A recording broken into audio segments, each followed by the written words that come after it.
Es una suerte para mí el poder estar aquí y compartir con vosotros algunas de las cosas que yo vengo trabajando en los últimos años. Es cierto que la inteligencia artificial es un tópico, bueno, pues que yo creo que a nadie ya se nos escapa. Da igual la disciplina en la que estemos, da igual si es en el ámbito laboral, en el personal o incluso como hobby. Ha permeado de una manera, ¿no? Calando mucho en la sociedad.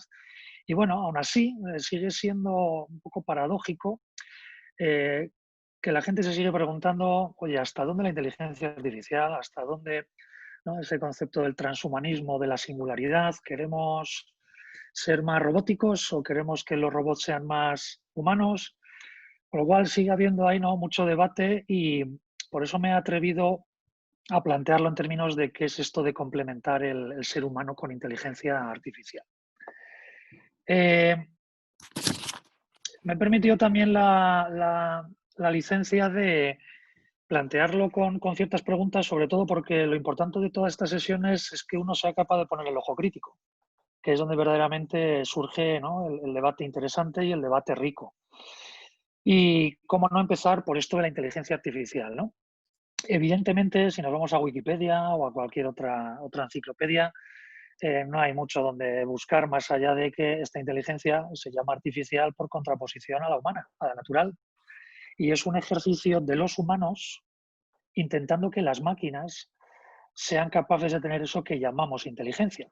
Y entonces hasta aquí lo describimos y todos nos quedamos como muy satisfechos, ¿no? Pero bueno, la semántica de las palabras, ¿no?, es a veces muy polisémica y con decir que esto es inteligencia, pues tampoco nos podríamos quedar muy allá, ¿no? Yo suelo hacer ejercicios con niños pequeños porque es una manera muy interesante de ponerte a prueba cuál es tu nivel de pedagogía, ¿no? Entonces, cuando a un niño le preguntas qué es la inteligencia artificial, te encuentras definiciones de todo tipo y algunas de ellas son absolutamente brillantes, ¿no? Y son las que te hacen pensar en cómo planteas tú este tipo de cosas, ¿no? Entonces, fijaros que en la disciplina de ciencias de computación, pues bueno, se dio en considerar inteligente a una máquina como aquel agente que es capaz de percibir el entorno y luego lleva una serie de acciones a cabo para hacer una tarea. Cuando le preguntas a un niño si una planta es inteligente, los niños se te quedan mirando así, dudan un ratito y de repente dicen sí, les preguntas por qué y dicen sí, porque da la vuelta con las hojas de cara al sol. Pero es un ejemplo absolutamente, como decía antes, brillante, porque una planta es capaz de entender que le está viniendo la radiación solar por una dirección, es capaz de entender que en el ciclo en el que está necesita rotar las hojas, exponerlas, porque sabe que si hace eso será capaz de alcanzar su tarea, que es hacer la fotosíntesis. Con lo cual, este término de inteligencia, también llamado cognitivo, se aplica a los seres vivos. Cierto es que hay algunos seres vivos, como somos los humanos, que bueno, hemos progresado en ese sentido y lo que queremos es hacer que ciertas máquinas diseñadas por nosotros tengan esa capacidad, ¿no?, de entender, de razonar, de aprender y de interactuar. Y subrayo lo de tener siempre como objetivo una tarea, porque si no, esta inteligencia al final, ¿no? Los refranes aquí en España son muy numerosos, pero aquello de puede ser inteligente o listillo no siempre lleva a lo mismo, ¿no? Entonces, definir inteligencia tiene su aquel. Eh, También la gente me suele preguntar mucho, oye, bueno, claro, es que ahora con la inteligencia artificial, esto que es como muy nuevo, pues no sé si yo me atrevería a decir que la inteligencia artificial es muy nueva. Aquí os he recogido algunos hechos o algunos hitos significativos en la historia de la inteligencia artificial y bueno, a pesar de que ya en el siglo XIX, y no me equivoco, en el XIX, ya se intentaban anotar características que definían la inteligencia humana, pero fijaros que a principios del 36, con Alan Turing, ya se empieza a trabajar en lo que puede ser la computación o el cálculo. Y a través de ese artículo de números calculables, desarrolla posteriormente la famosa máquina de Turing, donde, como conocéis o conoceréis, el ejercicio era el de poner a una persona interactuando una máquina Ujú. y la persona tenía que ser capaz de discernir si la máquina estaba siendo gobernada por una persona o directamente era la máquina la que gobernaba las respuestas. Y con eso se trataba, ¿no?, de ver si bueno, pues esa máquina tenía la suficiente inteligencia. Esto lo hemos llevado luego al cine con películas como Blade Runner, donde recordaréis que a uno de los personajes, pues que es un cyborg, un humanoide, se le hace también esta prueba, la pasa con éxito, pero genera ciertas dudas. Bueno, como veis, ya en los años 50 se hablaba de esto, ¿no?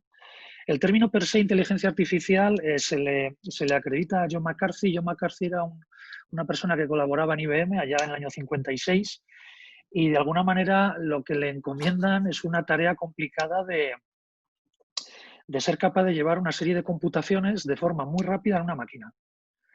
Y entonces todo el mundo le asalta con, venga, tienes que ser capaz de al menos poner tu inteligencia, el mismo nivel de inteligencia en la máquina.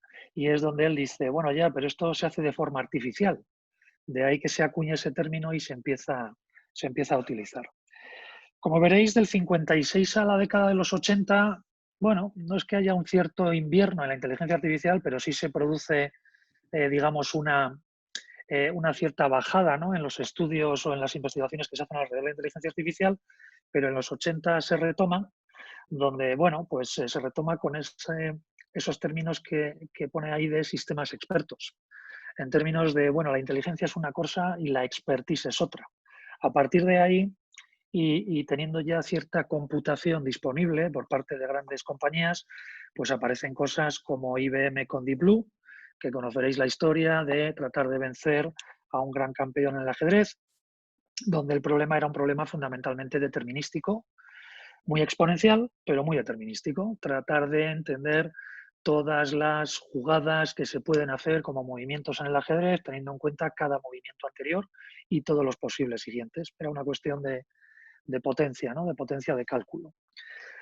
Muy adentrados ya en el 2016, Google con DeepMind, una compañía británica, plantea también este hándicap o este objetivo de la inteligencia artificial también basado en juegos. En el caso del Go, que es un juego chino, es un juego milenario y consigue también vencer al campeón mundial de Go.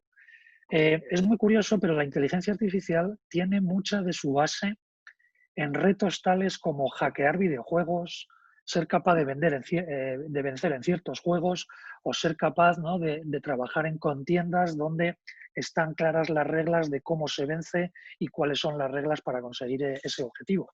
Hay quien dice que si este es el estado del arte de la inteligencia artificial, pues vaya donde estamos, pero es que con posterioridad a esto, la inteligencia artificial se democratiza y acaba en cosas, como veremos, ¿no?, en ejemplos mucho más relevantes, como puede ser para la industria, para nuestro consumo, etcétera, etcétera. Eh, hemos visto qué es la inteligencia artificial, hemos visto un poco cuál es la historia y muchas veces también cabe preguntarse, oye, pero al final esto es producto y es solamente, digamos, está disponible para unos pocos. Pues hay muchas capacidades de inteligencia artificial que están cotidianamente en nuestro día a día.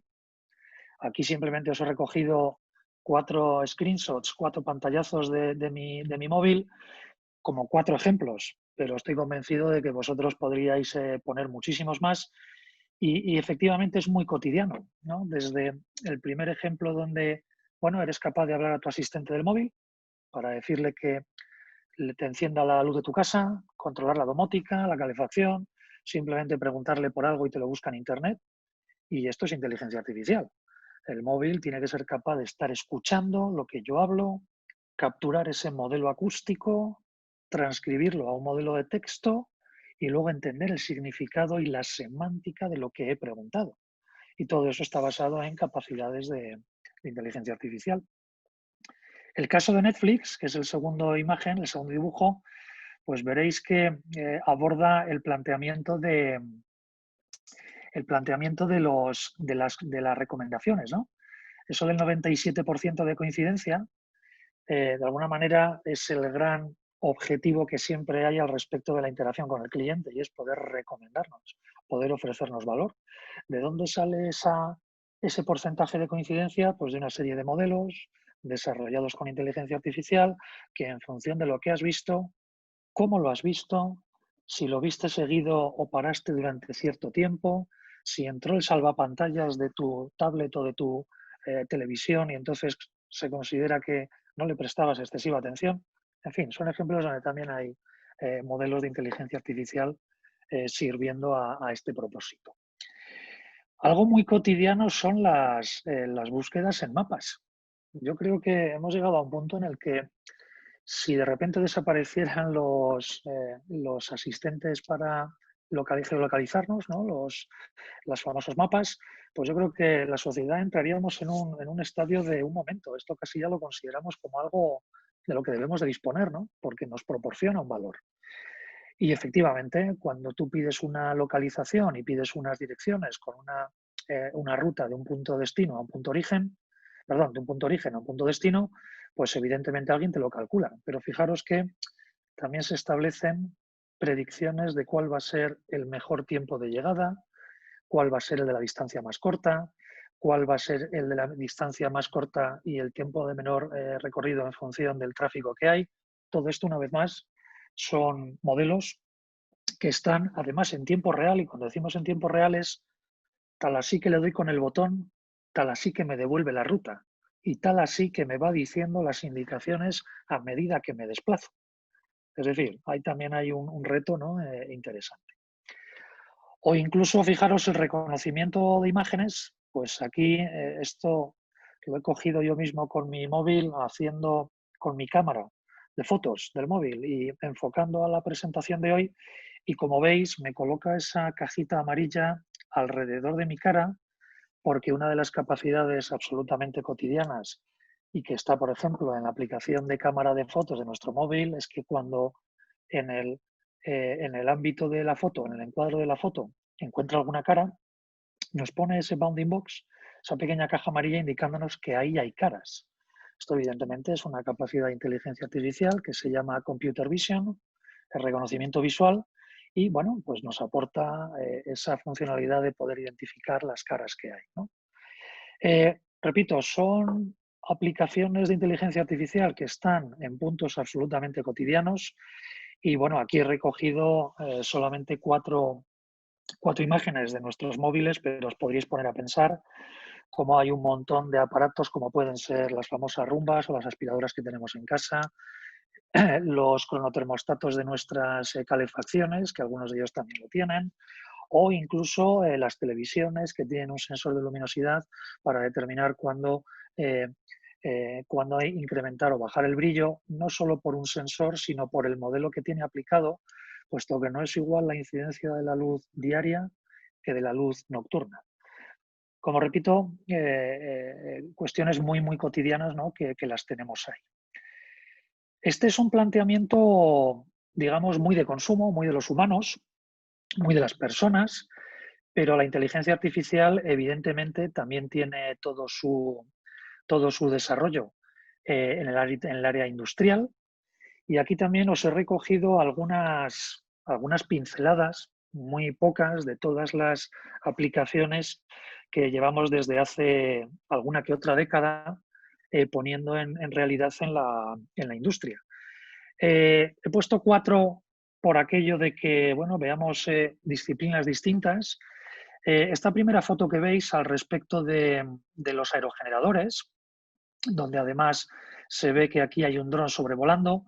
Bueno, una vez más esto pivota en la capacidad de una máquina, en este caso la cámara del dron, de poder capturar una serie de imágenes en tiempo real, suministrarlas a una máquina de computación que es capaz de analizar diferentes cosas. Y aquí hay aplicaciones, la verdad es que muy interesantes. Por ejemplo, sabéis que en los aerogeneradores los extremos de las palas constituyen los aerofrenos. Es decir, para un molino en rotación, un molino que tiene un aspa de unos 50 metros de largo, pues evidentemente no es como en un vehículo donde tiramos del freno de mano y aquello para, ¿no? Aquí lo que se hace es que los aerofrenos, los vértices de las palas, se giran en el sentido contrario al movimiento para que ofrezca una resistencia y aquello vaya frenando. Pues ocurre que en ocasiones, cuando los aerofrenos se vuelven a cerrar, pues atrapan ciertas cosas, ¿no? Pueden ser aves u otro tipo de sustancias, y entonces eso hace que un aerogenerador esté funcionando con un ratio de revoluciones extraño. Y para eso, ¿qué es lo que haces? Pues subes un dron. Ese dron se pone sincrónicamente con un punto determinado de la hélice, del aspa, y va girando sincronizadamente con él. con la idea de que la imagen que está tomando pueda ser como más estática respecto a un punto y analizar en ese momento la imagen para determinar qué es lo que tiene. O también se pueden analizar grietas o incluso se pueden analizar si la perpendicular de la pala con respecto al motor, digamos, a lo que es el cilindro, están perpendiculares o no para determinar si hay mucha influencia del viento, etcétera, ¿no? Esto simplemente es un ejemplo, ¿eh? El propio motor, perdón, el propio aerogenerador puede tener del orden de unos 40 sensores que cada 10 minutos están soltando una pequeña señal que es recogida por un centro de datos y a su vez en tiempo real procesan datos como la viscosidad del aceite, la temperatura del motor, el nivel de revoluciones, la generación de potencia de corriente continua, corriente alterna, en fin, ¿no? Un montón de situaciones que son muy interesantes precisamente para un objetivo, porque todo esto siempre tiene un objetivo y es, por ejemplo, que no haya que hacer una parada no prevista de un aerogenerador que supone un problema grande, ¿no?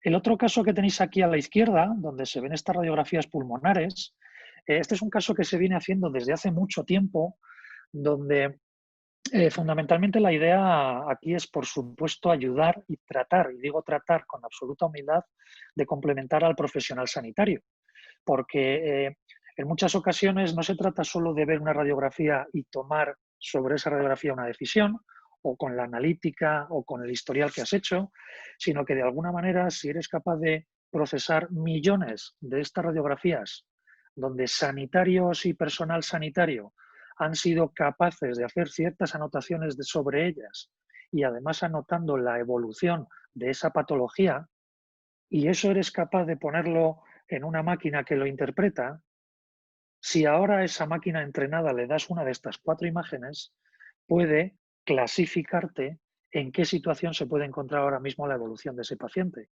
Con lo cual, a partir de aquí, pues el profesional médico toma decisiones en un sentido o en otro.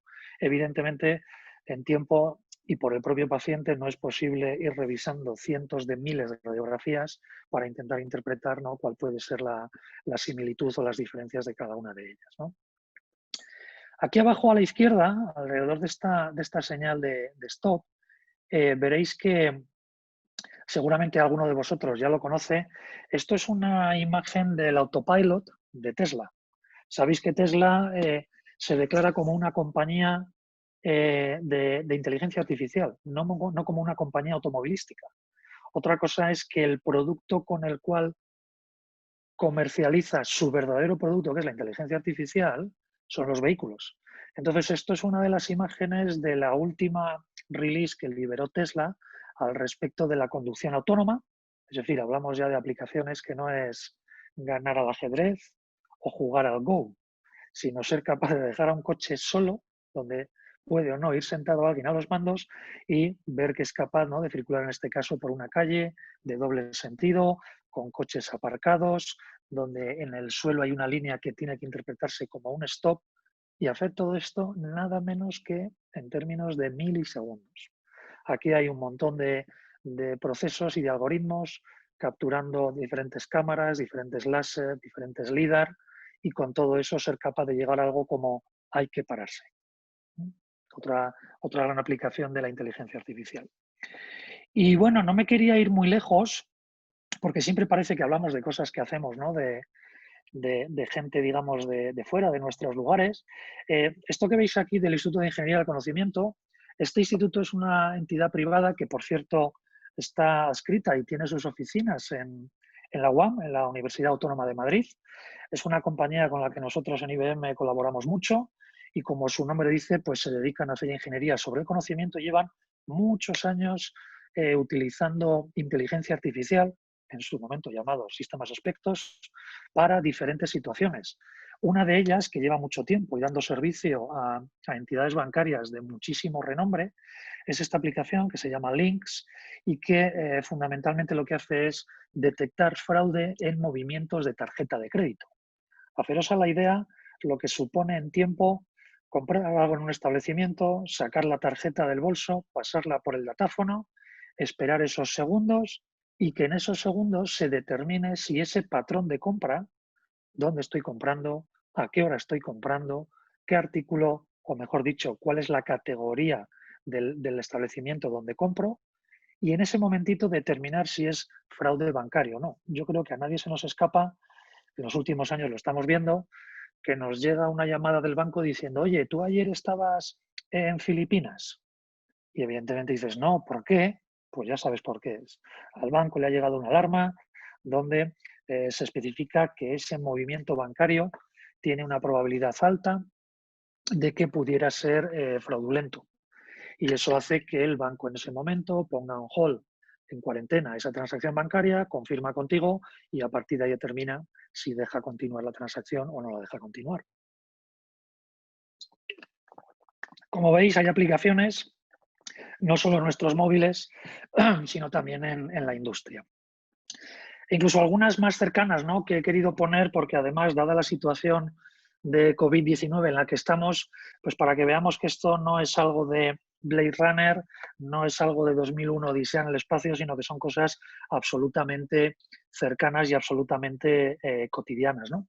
El primero que veis aquí, este del BSC, el BSC significa Barcelona Supercomputing Center, es una estructura de computación pública, en este caso en España, donde se dedican fundamentalmente a la investigación y lo que tienen son una serie, tienen un CPD precioso en una parte, en una zona, digamos, arquitectónicamente preciosa, hay un CPD con unas estructuras de supercomputación tremendas, donde nosotros como IBM colaboramos con ellos en diferentes puntos de investigación.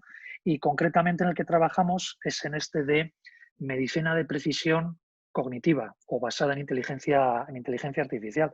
Aquí, para que os hagáis una idea, estamos haciendo cosas como trabajando, incorporando e ingestando corpus lingüísticos biomédicos, pues estamos haciendo cosas como identificar relaciones entre compuestos y variables clínicas toxicológicas para ver la relación entre ellos, o también estamos intentando ver asociaciones entre genes, proteínas y mutaciones para ver también qué relación puede haber, o incluso procesando con lenguaje natural de forma absolutamente no supervisada, es decir, ingestamos un montón de corpus biomédicos y a partir de ahí somos capaces de generar redes de interacciones proteómicas, simplemente basado en lo que diferentes papers de diferentes grupos de investigación han ido publicando, sin más que coger el paper e ingestarlo junto con otros tantos como para poder entender qué es lo que está ocurriendo, ¿no? Bueno, además, relacionado, me contaba Ángel San Segundo, y lo contaba también Raquel, que la pasada semana tuvisteis un talk muy interesante al respecto de COVID, perdón, y embarazo. Pues fijaros, este es un chatbot, un asistente virtual que hemos publicado aquí en España con diferentes comunidades, donde de alguna manera, pues bueno, tratamos también de relajar o de rebajar la incertidumbre o la ansiedad que genera la falta de información que uno pueda tener. Y este ejemplo que os he puesto aquí es una de las preguntas reales, que alguien nos dijo de, estoy embarazada, ¿me puede afectar el corona? Entonces, fijaros que hay que ser capaz de capturar la intencionalidad que hay en una frase. Los humanos hablamos muy por defecto con el lenguaje, que es nuestro gran vehículo de interacción, pero necesitamos ver cómo esto lo pone una máquina. Solo como anécdota diré que los humanos vamos a recibir en clase nuestra primera lección de gramática cuando tenemos del orden de entre 6 y 8 años. Sin embargo, llegamos a la clase y somos capaces de hablar, somos capaces de interpretar e incluso somos capaces de interpretar la carga semántica de algunas de las conversaciones o de cosas que nos dicen. Y sin embargo, no hemos recibido en nuestra vida una clase gramatical, ni sintáctica, ni morfológica. Con lo cual, cuando tratamos de poner esto en manos de una máquina, pues no es tan sencillo, ¿eh? O incluso otro ejemplo muy cercano aquí en España, en la agencia tributaria, donde, bueno, pues sabéis que las agencias tributarias de los diferentes países tienen un lenguaje muy específico, un dominio muy fiscalista. Entonces no es sencillo, ¿no? Fijaros, incluso aquí pues hemos tenido algunas preguntas al respecto de ¿varían los procedimientos por la situación actual que tenemos? ¿no? Entonces, bueno, ejemplos para que los vierais de cosas que también están cercanos a nosotros, ¿no? Al final, podemos pensar dónde está la inteligencia artificial, cuándo surgió, cómo la estamos abordando. Y hay mucha gente también que pregunta o que piensa que esto de cómo se construye la inteligencia artificial pues tiene que ver mucho, ¿no?, con las pelis que hemos visto de gente muy friki trabajando y haciendo. Bueno, no me voy a parar demasiado, pero por lo menos que conozcáis que la inteligencia artificial aglutina el llamado término del machine learning o el aprendizaje máquina, o incluso esto de las redes neuronales, que está ahora tan en boga, que se llama el deep learning. De todas maneras, creo que lo importante de esto es volver a entender que por qué ahora estamos teniendo tanta capacidad de inteligencia artificial es porque se ha producido un momento singular, y es un momento singular en el que cualquiera de nuestros aparatos móviles o tablets o computadores, y no digo los supercomputadores, tienen tal capacidad de computación y hay ya tantos datos disponibles, fotografías, textos, etcétera, que toda esa suma permite lo que os he comentado de coger el Quijote, este libro muy, muy castellano nuestro, hacer que lo ingeste una máquina y en cuestión de 2 horas y media es capaz de responderte preguntas al respecto del Quijote. Bien sea porque lo hacemos con técnicas estadísticas o probabilísticas que pueden tener 3 o 4 décadas, o porque las hagamos con las famosas redes neuronales que tienen una década y son capaces, ¿no?, de establecer, pues como pone aquí el ejemplo, si yo le digo a una foto que es de tipo coche y establezco un algoritmo, lo que se trata es de saber si una siguiente foto se va a parecer o no a un coche y que una máquina me lo diga. Simplemente porque podáis ubicar esto del machine learning o el deep learning. Es capaz de definir cómo una máquina aprende. Nada más ni nada menos que eso. Y bueno, porque a que esto no se quede en un planteamiento muy teórico, pues me gustaría enseñaros un ejemplo real, donde además lo voy a conectar para que lo veáis y así, pues bueno, os enseño aquí en real cómo se puede ver algo muy, muy concretito de inteligencia artificial, ¿no?, en un ejemplo real. Bueno, pues simplemente que veáis, este es mi móvil, aquí lo estoy utilizando y lo que os voy a enseñar pues es esto. Esto, como veis, esto es la aplicación de Telegram, es decir, es una de las redes sociales que cualquiera puede utilizar, como WhatsApp u otro tipo de redes. Y entonces yo lo que he hecho ha sido desplegar un asistente virtual, un famoso chatbot, que, bueno, pues este es un ejemplo real y es un ejemplo que lo que permite es detectar, o mejor dicho, dar una orientación de si un pequeño lunar que tienes en la piel eh, puede tener, digamos, una posible finalización en melanoma maligno o algo mucho mejor, benigno. Este es un ejercicio absolutamente académico, no tiene validez de ningún tipo médica, con lo cual, lo repito, no tiene validez médica y es simplemente, como dice aquí, pues para que se vea, ¿no?, el uso de las redes neuronales en visión computerizada. Esto que yo ya estoy ejecutando, veis que si le digo quién es el equipo que lo ha montado, y así, bueno, pues me hago un poquito, ¿no?, de publicidad, bueno, para que veáis que aquí estamos, ¿no? Diferentes personas de IBM hemos trabajado en hacer esto. Entonces, si yo le digo aquí que le quiero enviar una foto, y entonces me dice, vale, esto no era una foto, mándame una, venga, y yo voy a elegir, y para que veáis, este por cierto soy yo, me estáis viendo, ¿verdad? Hola. Pues por ejemplo, voy a elegir, que esta es mi muñeca, y aquí como veis tengo algo que se asimila a un lunar, pues bueno, voy a hacer una foto. Venga, esta es la foto. Se la voy a enviar a este bot que por detrás está utilizando unos servicios de inteligencia artificial y fijaros que me dice la probabilidad de esta foto que sea un melanoma esto es una probabilidad entre 0 y 1, con lo cual esto correspondería al 3,8%. Bueno, me puedo quedar tranquilo, entendiendo que no tengo ningún problema con este lunar, pero simplemente para que veáis que se pueden hacer cosas muy cotidianas como puede ser esta aplicación en nuestro móvil, que por cierto se está utilizando en continentes como África, donde se hacen escaneos de retina y automáticamente se envían a otra parte del mundo donde se procesa con inteligencia artificial y se detectan o diagnostican síntomas de posibles enfermedades. Y se puede democratizar, que en el fondo es de lo que se trata. No hay que hacer solo investigación, sino hay que ser capaces de pasar la investigación al mundo industrial, ¿no? Y sobre todo a la sociedad para que seamos capaces digamos, de darle un valor, ¿no? Dicho esto, pues retorno, se ve la presentación, ¿verdad? Sí. Bueno, pues este era el caso que os he contado, es una detección de posibles cánceres de piel con Deep Learning o soluciones de inteligencia artificial. Y no me quería extender mucho más allá en términos de, arrancábamos la sesión diciendo inteligencia artificial complementando al ser humano. Pues yo creo que es momento, ¿no?, de con ojo crítico preguntarse si es verdad que la inteligencia artificial complementa al ser humano, y no me parecía mejor forma que poner este grafismo para de alguna manera entender de qué tipo de inteligencia artificial disponemos ahora, qué hemos hecho en el pasado y qué nos queda en el futuro. Fijaros que en este cuadro verde la inteligencia de la que podíamos, digamos, haber arrancado allá en el 2010 o antes, es lo que se llamaba una inteligencia artificial estrecha o narrow, donde fundamentalmente estaba orientada a tareas. ¿Qué quieres hacer? ¿Ganar al ajedrez? Venga, lo ponemos y gana al ajedrez. ¿Qué queremos hacer? ¿Queremos hacer que reconozca lunares? Venga, que reconozca lunares. Bueno, eso ha ido dando paso a una serie de sofisticaciones que permiten que de alguna manera se vayan avanzando porque se van viendo retornos a la sociedad y a la industria. Desde hace unos pocos años, 4 o 5, hemos conseguido ampliar esa inteligencia artificial y vamos más allá de tareas. Por ejemplo, para que os hagáis una idea, en IBM hemos lanzado un proyecto que se llama el Debater, donde lo que hace es simula un debate.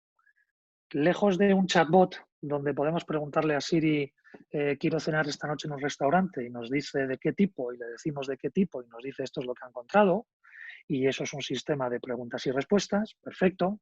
Aquí la cuestión va más allá, y va en términos de dejar a una persona que hable 4 minutos, la máquina escucha durante esos 4 minutos, tiene que entender cuáles son los argumentos que utiliza el contrario para promover o ser detractor de la idea que está exponiendo, confeccionar su propia estructura de argumentos para ver si va a favor o en contra de los argumentos y ser capaz de locutarla y locutarla en unos tiempos determinados que tiene, ¿no? De tal manera que lo que se está trabajando es en intentar hacer un razonamiento extendido, que no es exclusivamente una intención dentro de una pregunta. ¿A qué hora se abren los comercios? La intención está muy clara, mientras que si yo hablo durante 3 minutos, no está claro que solo haya una intención en mi prosa. Y se habla de una inteligencia general, una inteligencia artificial general, y fijaros que ponemos 2050 y posterior, aquí podríamos haber puesto el año que quisiéramos, porque en realidad no sabemos cuándo va a ocurrir esto. Y lo digo porque, bueno, cuestiones como HAL 9000, ¿no?, de 2001 Odisea en el espacio, o R2D2, u otro tipo de máquinas como los replicantes de Blade Runner y demás, en fin, son ficción, de hecho están en la ficción, pero queda mucho todavía para que la inteligencia artificial tenga ese carácter general, entendiendo por general que le podemos preguntar de cualquier cosa. Así que estamos en este punto y en este punto tratamos de ir aportando valor tanto a la sociedad como a la inteligencia, a la industria, perdón.